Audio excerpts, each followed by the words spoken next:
Welcome back ناظرین، گفتگو کا ایک بار پھر آغاز کرتے ہیں۔ نصیر بھٹا صاحب سے سوال کروں گی۔ نصیر صاحب صرف بڑا ہی معصومانہ سا سوال ہے، آپ یہ بتائیں کہ نون لیگ جو ہے وہ اب سینٹ کے الیکشن سے پہلے اسٹریٹ پاور استعمال کر کے کیا کوئی سیاسی بحران اور اسمبلیوں سے استعفے دے کر کیا کوئی بحران لانے کی کوشش کرے گی؟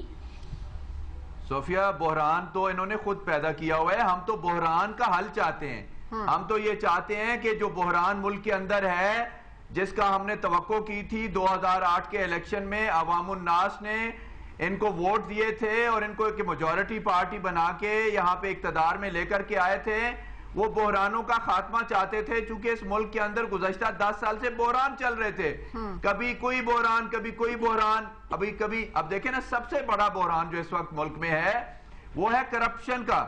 اور کرپشن کے الفاظ جو ہیں وہ میرے منہ سے نہیں ہے، آپ کے منہ سے نہیں ہے، پوری عوام کے منہ سے۔ 18 کروڑ عوام جو ہے وہ یہ پورا راگ الاپتے ہیں۔ آپ کی اپنی پارٹی میں کوئی کرپشن نہیں ہے؟ آپ یہ کہنا چاہ رہے ہیں کہ خدا کے لیے کرپشن جو ہے، مجھے آپ کی آواز نہیں آتی، میں تھوڑا سا اپنی بات کر لوں تو پھر آپ بات کیجئے گا، چونکہ میرے فلور ابھی میرے پاس ہے، تو درمیان میں جب آپ بات کرتی ہیں مجھے اس کی آواز نہیں آتی۔ تو میں یہ بات کہنا چاہ رہا تھا کہ کرپشن کے خلاف اتنی آوازیں اٹھ رہی ہیں، خواہ وہ متضاد آوازیں ہوں، دائیں آوازیں ہوں، بائیں کی آوازیں ہوں، مشرق کی ہوں، مغرب کی ہوں، سب لوگ کرپشن کے لیے چیخ رہے ہیں کہ یار یہ بند کرو خدا کے لیے۔ میں کہتا ہوں کہ یہ سہانا سما جو ہے، یہ ایک خوشگوار ہوا کا جھونکا جو ہے، یہ پیپلز پارٹی والے کیوں نہیں ان پاکستان کے 18 کروڑ عوام کے اوپر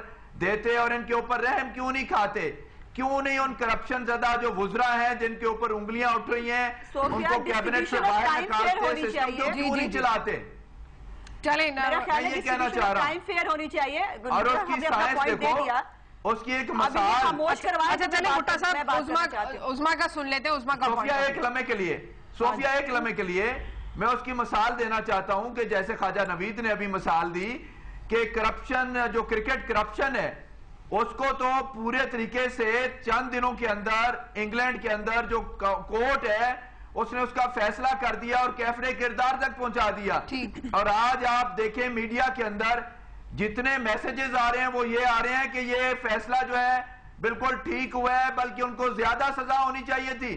تو آپ یہ اندازہ لگائیں، چلیں اب موقع دے دیں عظما کو اپنا موقف دینے کا۔ کرپشن کے خلاف اگر یہاں پہ پنجاب سے آواز بلند ہوتی ہے، سندھ سے آواز بلند ہوتی ہے، بلوچستان سے آواز بلند ہوتی ہے، چلیں بھٹا صاحب موقع دے دیں، شو کا ٹائم ختم ہو جائے گا، عظما کو بول لینے دینا۔ جی عظما، یہ بڑی اچھی کانسپریسی ہے بھٹا صاحب کی کہ اتنی لمبی تقریر کرو کہ دوسرا بات نہ کر سکے۔ اب اپنے اتنے سارے الزامات لگائے ہیں، اب اس کا جواب بھی لے لیجئے۔ اچھا، پہلی بات یہ ہے کہ میں سمجھتی ہوں اس ملک کا جو مین ایشو ہے جس کے اوپر انہوں نے وہ ریلی نما ایک چیز نکالی تھی، وہ تھی مہنگائی کے خلاف۔ اب مجھے یہ بتائیے کہ مہنگائی کس کا ایشو ہے؟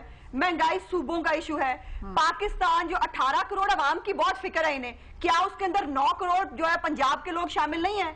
آپ پنجاب کو ایک رول ماڈل بنا دیں، پنجاب میں دودھ اور شہد کی نہریں بہا دیں، ہم کہیں گے کہ جی واقعی آپ خود بہت اچھے ہیں، کرنے کا پھر آپشن ہی نہیں رہتا۔ بالکل صحیح بات۔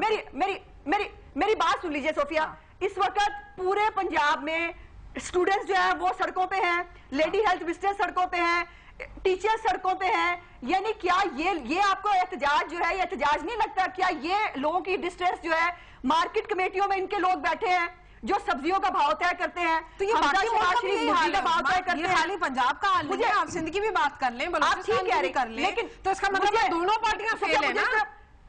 مجھے دونوں بات کمپلیٹ کر لیں گے اس کے بعد۔ دیکھیے ہم تو کسی کو نہیں کہہ رہے، ہم تو کسی کو نہیں کہتے کہ آپ کو کوئی تو وجہ ہے کہ لوگ تیسری پارٹی کے جلسے میں جا رہے ہیں، کوئی تو وجہ ہوگی نا۔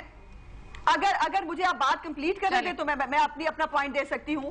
وہ یہ ہے کہ بالکل لوگ تیسری پارٹی کی طرف جا رہے ہیں۔ لاہور کے لوگوں نے بغاوت کر دی، کس کے خلاف کی؟ لاہور میں ہماری حکومت ہے، اور لاہور میں 11 ایم این اے اور 22 ایم پی ایز نون لیگ کے ہیں، اور یہ اس کے اوپر ان کو سوچنا ہے، یہ میرا مسئلہ نہیں ہے۔ میں یہ کہہ رہی ہوں کہ مارکیٹ کمیٹیاں جو ہیں جس سے عام آدمی کا تعلق ہے، جو سبزی خریدنے جاتا ہے، وہاں نون لیگ کے لوگ ہیں۔